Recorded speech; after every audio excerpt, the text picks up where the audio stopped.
Welcome home. We are WNST, AM 1570, Towson, Baltimore, and Baltimore Positive. I'll get to my 26th oyster and crab here shortly. We're going to be doing the Maryland Crab Cake Tour this week. Maryland Lottery puts us out on the road with these Raven scratch-offs to give away. We're going to be at Mama's on the Half Shell in Owings Mills on Friday. Luke's got all coverage of all things Browns. And then, of course, after that, the Denver Broncos next week as well. It is always a pleasure to have this guy on the program. I don't do the Super Bowl anymore, but I've been inspired by him and Jerry Maguire to do a cup of soup or bowl for the Maryland Food Bank each year during Super Bowl week. But he is a frequent visitor here, and an offer came my way to talk a little baseball, a little football, and we're always comparing Lamar Jackson and Patrick Mahomes here. He is the agent for Patrick Mahomes.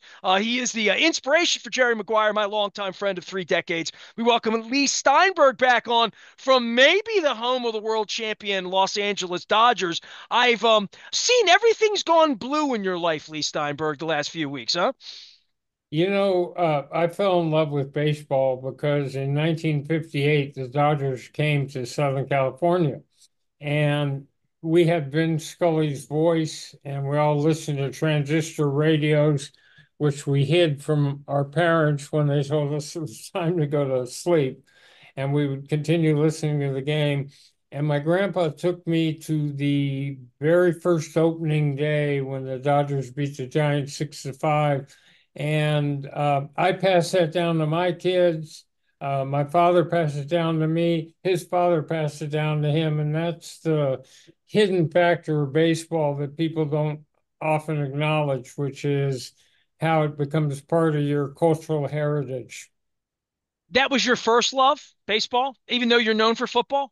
Yes. Well, we had a big baseball practice. Remember now, with my partner Jeff Morad, we represented 60 players. I mean, we had Will Clark and Pudge Rodriguez and Corey Snyder and CC Sabathia and Manny Ramirez. So we had a big baseball practice too.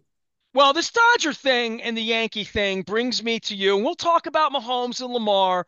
But every time I talk about baseball now, and I'm with a lot of Cleveland people this week, and Cleveland's payroll situation, and they've sort of accepted we're small market, we're small mid market, whatever quartile you want to put yourself in from a payroll perspective and from a media perspective and a population and where those brands are. Brands like the Cardinals that have maybe a bigger area than, let's say, the Royals, but and the Pirates sort of pocketing money, and you're an agent that can speak to that. That in baseball you do what you want. Football, salary cap. I call it the Garden of Eden and the original sin for Major League Baseball. And my last name's Aparicio, and I get here honestly that baseball's never really figured this out.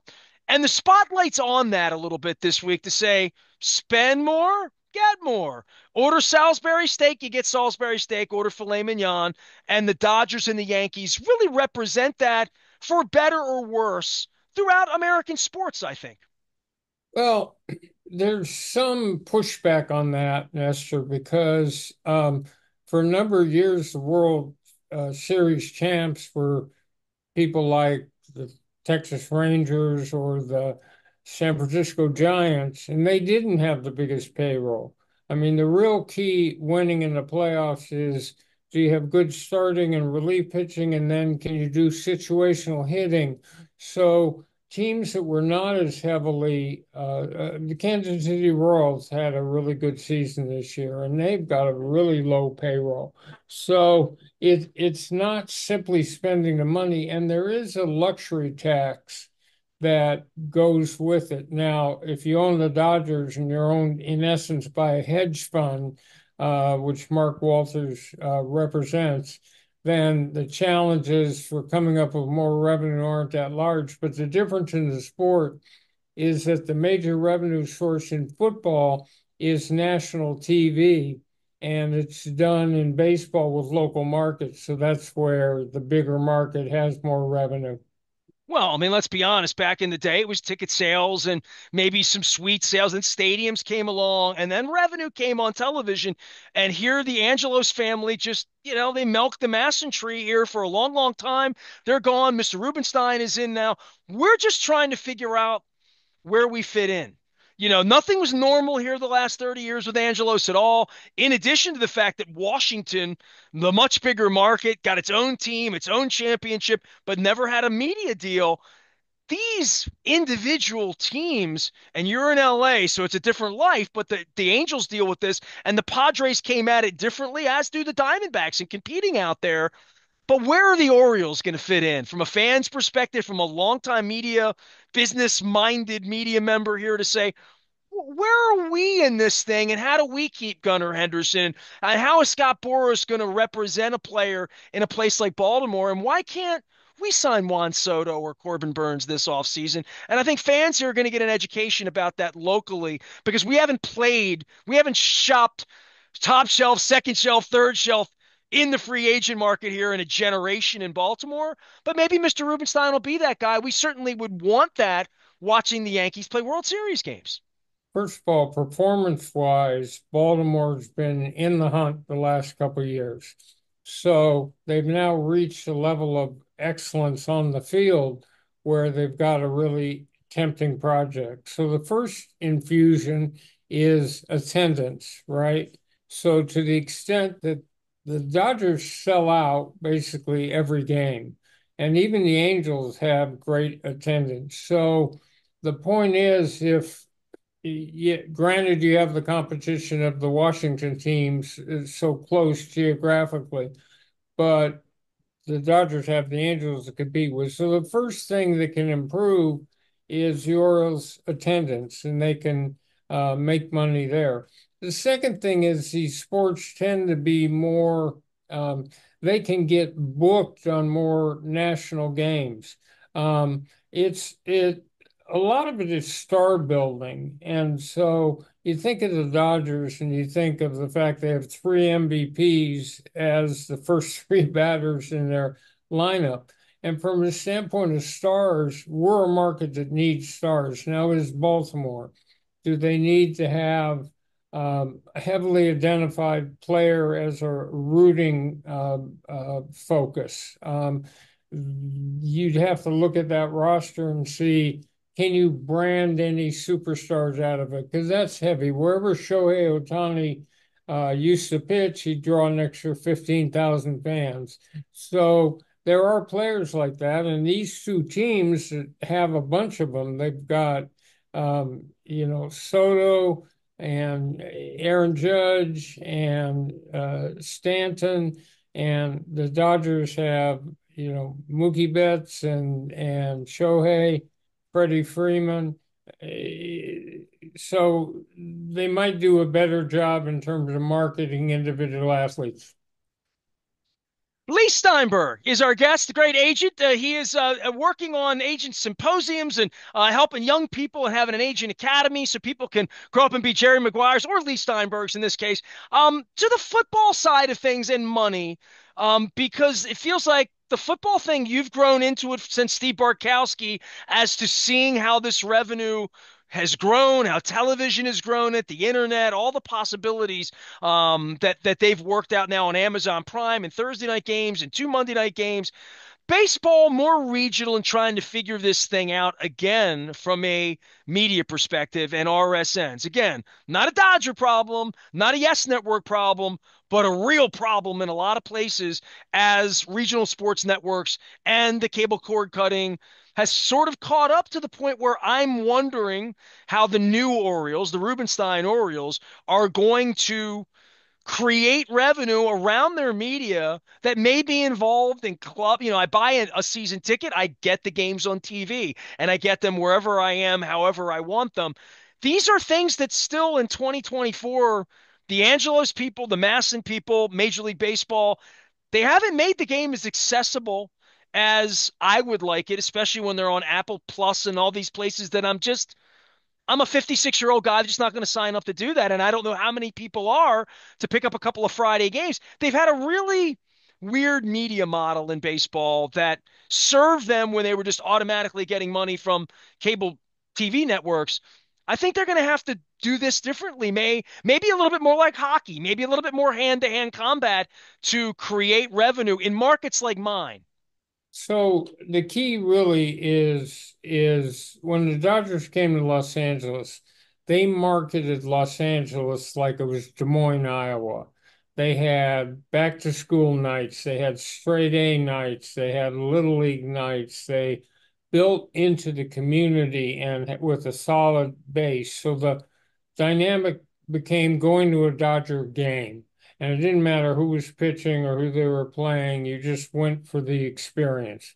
And if Baltimore can create fan experience where from the minute you drive your car into the parking lot until when you leave, there are all sorts of interesting things to do. If they can make the ballpark a place where there are multiple revenue streams, that's one way to address the issue. And so and you create around the park a sports town of interactive rides and other things to do. So it becomes a day at the ballpark. So think about fan experience and how they can enhance that because even though there are 81 home games, they can still create ancillary revenue streams from that. That goes from fantasy to gambling to we now have, you can go into Washington Commanders Stadium and oh, when you buy a hot dog, you can also place a bet. So there are revenue sources around, and it just puts pressure on a smaller market to be more resourceful. Dodger Stadium's magical, and Janet Marie Smith is my friend. She's been a part of rebuilding it. I've never been to the Hollywood Bowl. You mentioned like experiential things that are bucket list. The Northern Lights are on my bucket list, and they showed up in my backyard 2 weeks ago. Saved me thousands of dollars in chasing them in the cold and all of that. But Hollywood Bowl's on my bucket list because so many people have told me it's an experience I have to have. And if I come to LA, and I think Dodger Stadium is that. I've been there many times. Never to a World Series game there. Maybe next week, but that is part of the experience in a place like LA. It has to be larger than life, right? So the Hollywood Bowl is like a big shell with a stage in it, and then the audience is all outdoors, and you're in the equivalent for most of it of boxes, and people bring you can order food and people may it's like a picnic and a big social event and it's not real cold in Los Angeles at night, so it becomes this magical evening as the lights go on, and you'll have a great time. You're talking me into it. David Gilmour. Leigh Steinberg is here, agent to the stars and agent to Patrick Mahomes. So every time I bring you on, it's Lamar and Patrick Mahomes. And every time I bring you on, Lamar hasn't won and Patrick Mahomes continues to win, including a couple of weeks ago. Watching Lamar star from your seat, mother represents him. His background is played out, and how he did things. And you and I discussed it on the record. You wouldn't represent yourself or have your mom represent you. I think you pointed out as well. But in your case of watching what he's become and how the sport's changed, this is the revolution perhaps that John Harbaugh talked about 6, 7 years ago. So I watched the game last night, and that Ravens team will be highly competitive for the Super Bowl. I mean, they were explosive, and Lamar did some stuff that was like magic. How he ever gets away from the rush and his long ball and the rest of it. And you got Derrick Henry running 85 yards off the sideline, and Mark Andrews catching two passes. I mean, they were amazing. I don't think that you really a direct comparison between Mahomes and Lamar really doesn't make much sense. I mean, you've got two brilliant players. Lamar Jackson can do some things that nobody else in football can do. He can extend a play. He can run from scrimmage. He's a magic maker. And I used to tell you that when the big holdout was going on that somehow they would settle it, and people were really skeptical. But I knew You don't let a once in a generation star like Lamar Jackson go. It's watching them last night. They were so exciting, and they're such an attraction, and he is too. So look, each the two quarterbacks have won two MVPs apiece. They're now the face of the NFL. Lamar doesn't do as much in the endorsement market, but I haven't talked to him. I don't know. That may be his choice to not be that. But it's brilliant and brilliant. I mean, to me, those two quarterbacks are in a league of their own. Tell me about your agent academy because I know you're excited about it, and I always love to hear what you're doing. A lot of times it's good stuff in the environment in the world. Sometimes it's Dodger Stadium and tips on a Hollywood Bowl, but this is one of your babies here, and certainly a legacy project for you, and you have many of them. Yeah, and they pronounce it Hollywood Bowl, Bowl, okay, all right, like Super Bowl. Hollywood Bowl. um, with the emphasis on the second one. The Agent Academy is our attempt to create a new generation of sports professionals. You go to law school, business school, sports management, and they teach you the basic principles, but no one focuses on the skill set you need to be successful. So we're jump starting young people's careers.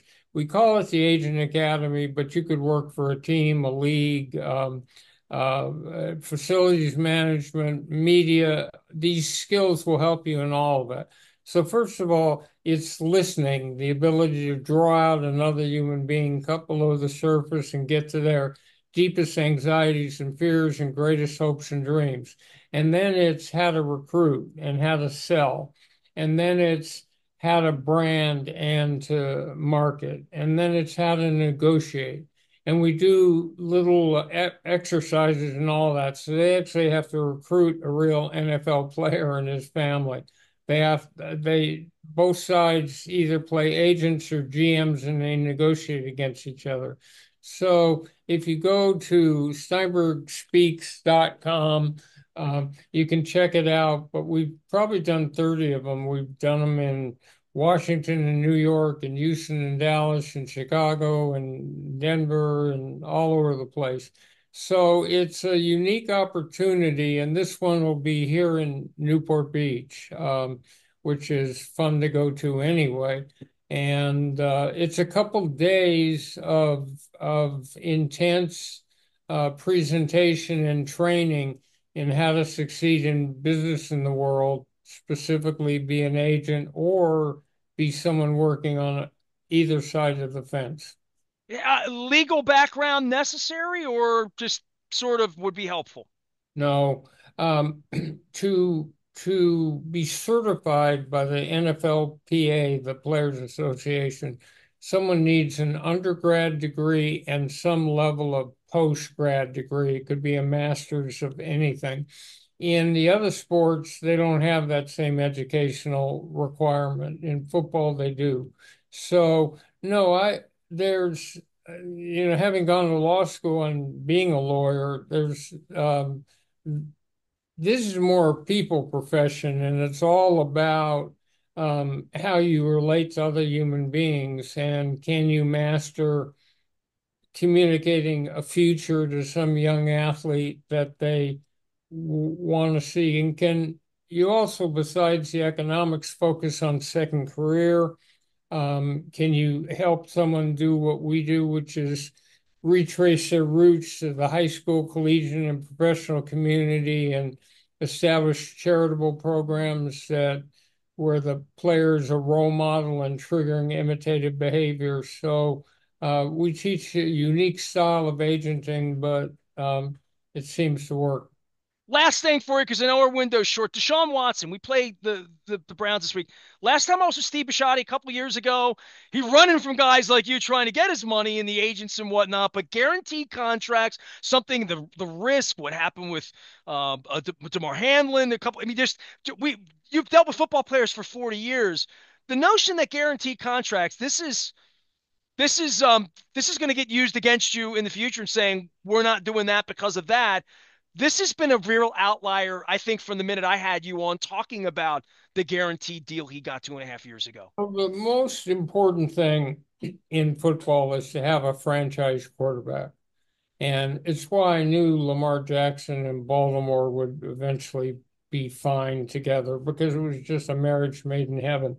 Um, but if you can get a quarterback that can build around for 10 to 12 years and win because of rather than with, and who in adversity thrown a couple interceptions, the crowd is booing, the game's getting out of hand. Can he, in that moment, compartmentalize, adopt a quiet mind, and elevate his level of play to take a team to and through victory? If you have one of those, that's how you get to the Super Bowl. And those teams that have them, Justin Herbert in Los Angeles, or Joe Burrow, or Josh Allen. So they made a bet that Deshaun Watson was the same thing. And based on his Houston experience, forgetting his off the field issues, he was well on the way to being a franchise quarterback. And so the problem is you have this choice as a team, which is if not the incumbent quarterback, then who? And you could go for years without solving your quarterback problem, as a team like the Jets show you. So the problem is that today that position is so valuable that there are big guarantees. So you better be right in your assessment if you're giving a guarantee. You better be so thoroughly convinced that this is your guy and he's only going to get better and better. Otherwise, what happens is you're on the hook. And in a guaranteed contract, just for your viewers, um, two guarantees: skill, meaning that if he drops in performance and you wouldn't be paying him that amount of money, you still have to pay him; and injury, meaning if he suffers a career-ending injury, you're still on the hook for every last dollar, guaranteed over time. Leigh Steinberg has negotiated millions and millions, almost like Carl Sagan, billions and billions of dollars contracts. He is the agent to Patrick Mahomes. He is always generous with his time. You can find his work at Steinberg Speaks and the Academy and all the things that are going on that he does in all over the country. And I have a new book coming out around the Super Bowl. It's called The Comeback: Resilience, Empathy, and What Matters. I've been trying to come back for 33 years. I'm working. It's breaking my back, Lee. I swear. One day we'll be in the room together. Maybe it'll be at the Hollywood Bowl. Maybe it'll be at Game 7 of the World Series next week. Who knows? But it is always good to see you. And thank you through all the years for your the generosity of your time and your wisdom. We appreciate you. Well, I think you're great. I'm always happy to do it. Leigh Steinberg joining us here from, I believe he's in Santa Monica, California, out there in LA, rooting on the Dodgers. Dodgers and Yankees all week long. Luke and I going to do a little bit on baseball, a lot on football. We got a lot going on here with the Cleveland Browns happening this week and all the drama that goes on with that. We're going to be at Mama's on the Half Shell on Friday. It's all brought to you by friends at the Maryland Lottery. I will have Raven scratch-offs to give away. Our friends at Jiffy Lube Multi-Care also putting Luke out on the road. They can put you out on the road as well. I don't know last time you had your oil change, had everything checked. They check all the. I get it back. The car's vacuum. It's nice. Jiffy Lube's great. Jiffy Lube Multi-Care putting us out on the road. Also, our friends at Liberty Pure Solutions keeping our water crystal clear, just like the oysters keep the Chesapeake Bay clean. That's why they are the sponsor, along with Curio Wellness and Foreign Daughter, of our 26th anniversary oyster tour. You can find all of that, including some information about longtime executive producer here, Ray Bachman, and his cancer battle, all out at Maryland Oyster Tour. It's all at BaltimorePositive.com. We're WNST AM 1570 Towson, Baltimore, and we never stop talking to the super agents about super things and Super Bowls and Hollywood Bowls. Stay with us.